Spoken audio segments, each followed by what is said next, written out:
Hello, everyone. I wanted to try and share with you an interesting discussion that took place on the Calgary X-Wing group on Facebook the other day. We're talking about the new Rey from Heroes of Resistance, and someone was asking for some build ideas. They put a list up, and then we got into more depth on basically the Rey side of the list.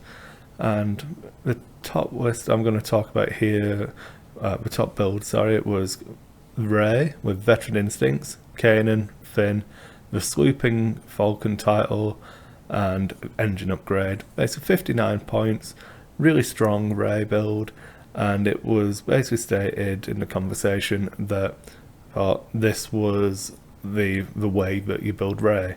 There was no scope for I think the wording was there's not much wiggle room for changing these upgrades around, stuff like that.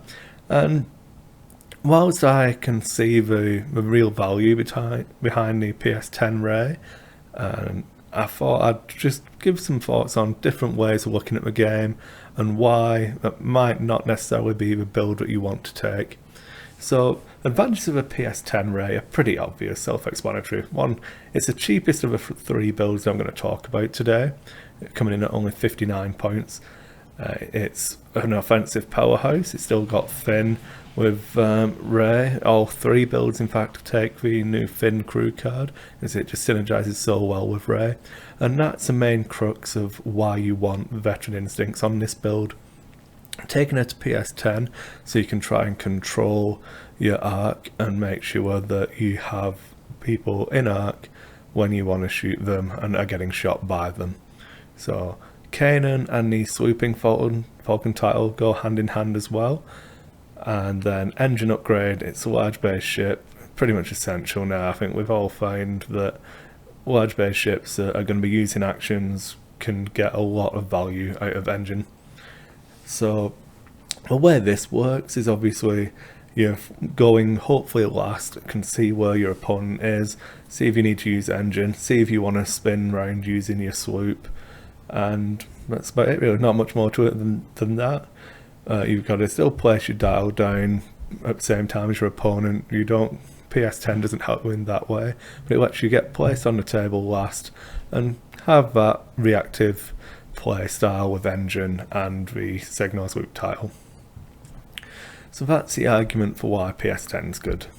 No, can't really deny it. Shoots up first a lot of the time, try and strip tokens off your opponent before they shoot you. But I wanted to look at the two other builds that I'm going to bring in. So the first one that I'm going to talk about now, or the second one overall I suppose, is going to be Rey, where you're replacing Veteran Instincts with Push for Limits. So this takes it up to a 61 point Rey, and obviously lowers your pilot skill to pilot skill 8. Now a lot of the time, pilot skill 8 is going to be just fine. It's still higher than a lot of the field, with the way the game's been going recently, with a lot of the mid-tier pilot skills having the really strong pilot abilities. We're seeing more Palp defenders with 5 and 6 for the pilot skills, Brobots coming in at pilot skill 6 to 8, Inquisitor pilot skill 8. All of these ships are ships that are being flown, and you still out PS them, so you're not having to worry about that. Senior Fell, I'll come to later on. There's Whisper, Paw, stuff like that, which can still give you problems, but we'll move on to that slightly later. Let's go into what this build actually allows you to do. So, having Push for Limits, Kanan, Finn, Signal's Loop title, and engine can seem counterintuitive when you first look at it, because obviously Kanan might only be removing the stress from Push for Limits rather than from a Falcon title, so you can't push for turn before you want to swoop. You can't get the value out of the ability in that regard. But what it does allow you to do is you can engine more often. You still get your focus token, so you can use the engine upgrade to get the better angle, bring someone in arc, and then use it to get your focus for fully modified dice. You can take target locks on people who are outside of your arc offensively and point your arc at someone who's going to be attacking you using her ability defensively. You've got all of these different kinds of playstyles that having push opens up. You can do a lot more, and I feel like this personally is the build that I'm going to try more once I actually put Rey on the table a lot more. I've been messing around with a few other things which we'll come to in a different video and podcast, whatever. But for now, Rey with Push the Limits, Kanan, Finn, Segnar's Loop Title and Engine is what I'm going to try and fly. I feel like having those options to be able to do different things, to have the brute force in your face playstyle, of being able to boost forwards, get into range 1, still have your focus token, being able to plan your maneuvers a little bit better. And you don't have to use push every turn to get the value out of it. If you feel like you're in a position where you're going to want to Segnar's next turn, just don't use it. No one forces you to push. You also have the thing where we're talking about, obviously, Sydney fell, all the higher PS things that people are going to now worry about. The advantage, in my mind anyway, of having the lower pilot skill is that I've still got my focus for defense. I haven't spent it yet on an offensive role, so it's going to be more likely to help me stay alive. And through good play, you can normally plan where the attack vectors are going to come from and adjust your playstyle accordingly. That arc is a wide arc on a large base ship. There's no real excuses for not being able to plan properly and focus down where you want your arcs to be. So that would be my argument to why Push the Limit Rey is viable. Now the other one that I wanted to talk about, and this one is a little bit more out there, and this is Rey with Push the Limits, C3PO, Finn, the old evading Millennium Falcon title, and engine upgrade again. So the reason why I think this is interesting is because the synergy of 3PO, Finn, Rey's ability and the Falcon title to just stack focus evade and then 3PO and Finn.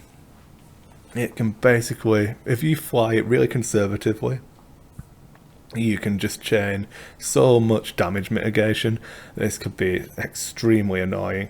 If you're rolling 2 dice, still calling 0 with 3PO, getting to re-roll, so you roll 1 die, call 0 with 3PO just as you used to, so that's 1 guaranteed evade.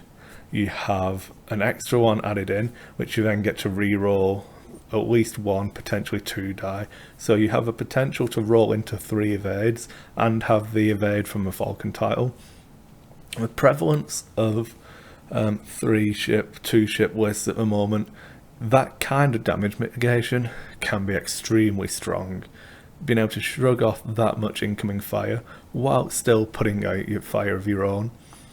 I think that it's a lot harder to use, and it's not going to work against every list because you do lose out on the ability to turn around as easily.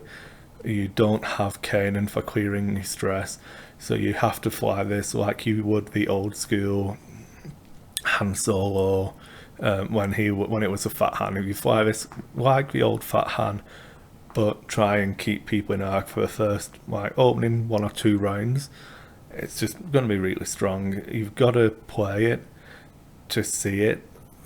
You will struggle against some people to keep everything in arc, but the main hitter is the one that you want to focus on. If there's a Phantom and Fel coming at you, make sure you're facing the Phantom, basically. It's not that difficult, especially for the opening engagement, which is often the most telling of the two.